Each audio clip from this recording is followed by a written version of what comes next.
Hepinize selamlar. Merhaba arkadaşlar. Bugün YouTube'da 10 abone oldum. Az mutluyum, az da üzüntülüyüm. Mutlu oldum, 10 abone olduğumuz. Bugün olmadık aslında ama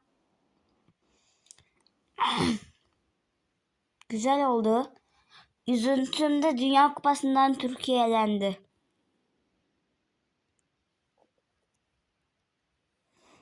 Evet.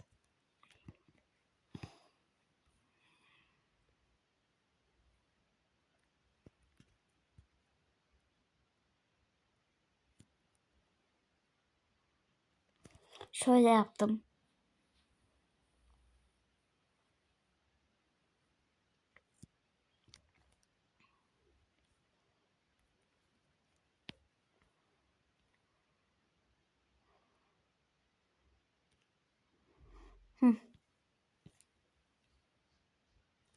Hepinize görüşürüz ve bay bay.